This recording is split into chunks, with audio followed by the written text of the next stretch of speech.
आप साहित्य जगत की उस पीढ़ी का प्रतिनिधित्व करते हैं जो सोशल मीडिया पर लगभग विलुप्त है, लेकिन आपकी अपनी सक्रियता जो है वह इस कदर बरकरार है कि आप जो सोशल मीडिया पे छोटी छोटी टिप्पणियां करते हैं उनकी भी कहानियों का, लघु कथाओं का एक संकलन प्रकाशित हो चुका है।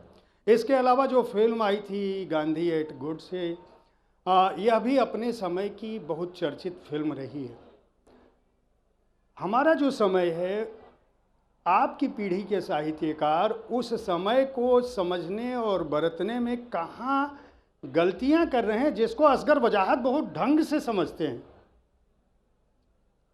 देखिए, सबसे बड़ी बात यह है कि जानकारी होना चाहिए कि हमारा पाठक कौन है, हमारा रीडर कौन है और हम किससे बात कर रहे हैं।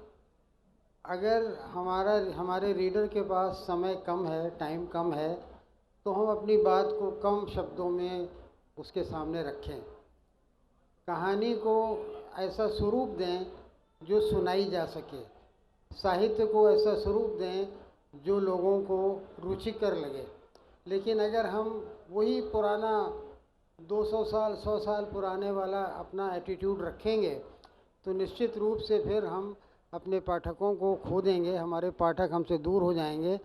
तो इसलिए समकालीनता पहली शर्त है।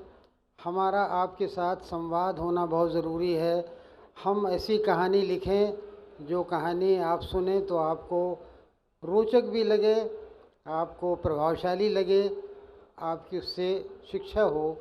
तो इस कार्यक्रम के दौरान भी अगर समय होगा तो मैं आपको एक दो छोटी लघु कथाएं भी सुना सकता हूँ। मैं चाहूँगा पहले आप कथा ही सुना दें, क्योंकि आपकी कथाएं बड़ी रोचक हैं। सोशल मीडिया पे मैं देखता हूँ जब भी आप पोस्ट करते हैं, आपकी पीढ़ी में ऐसे फॉलोअर और उसको पढ़ के शेयर करने वाले बहुत कम हैं। वो लगातार शेयर होती रहती हैं, इसलिए आपको भी नहीं पता चलता होगा कि इनकी पहुंच कहाँ तक है।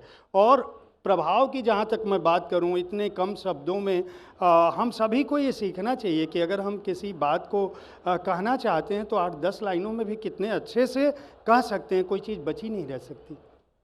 देखिए, ये संवादों में लिखी गई कहानी है, बहुत छोटी कहानी है।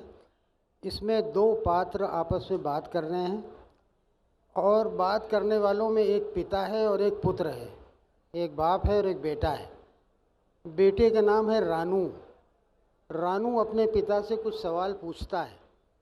आप जानते हैं कि कभी कभी बच्चे ऐसे सवाल पूछ लेते हैं कि बड़े बड़ों के पास उसका जवाब नहीं होता। तो ये सवाल जवाब है पिता और पुत्र के बीच में।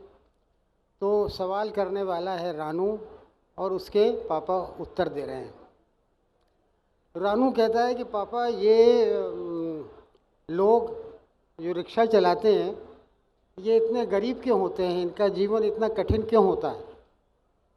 पापा कहता है, गरीब इसलिए हैं कि उन्होंने पिछले जन्म में अच्छे कर्म नहीं किए होंगे। रानू कहता है, पापा आपने पिछले जन्म में अच्छे कर्म किए थे। तो पापा कहते हैं, हाँ हाँ किए होंगे। आप रानू पूछता है, आपने कौन कौन से अच्छे कर्म किए थे। कुछ न कुछ ज़रूर किया होगा, पर क्या, ये तो पता नहीं। तो फिर आपको ये कैसे पता है कि रिक्शे वाले ने पिछले जन्म में बुरे कर्म किए थे। पापा, टीचर कह रहे थे कि मरने के बाद अच्छे आदमी स्वर्ग में जाते हैं और बुरे आदमी नरक में जाते हैं। हाँ हाँ बेटा, ये बात सही है। जो अच्छे काम करते हैं ना वो स्वर्ग में जाते हैं और जो बुरे काम करते हैं वो नरक में जाते हैं। स्वर्ग में क्या होता है पापा। अरे स्वर्ग में बहुत अच्छा होता है, बहुत सुंदर है, बड़ा अच्छा जीवन है, खूब खाना मिलता है, बहुत शांति है। पापा, और नरक में क्या होता है। अरे नरक में तो कष्ट ही कष्ट है, वहाँ बुरे लोगों को बहुत सज़ा दी जाती है, गरम तेल में डाले जाते हैं, तरह तरह से भयानक यातनाएं उनको दी जाती हैं, वहाँ का रहना बहुत कठिन है। रानू, तो पापा आपने स्वर्ग और नरक दोनों देखे हैं।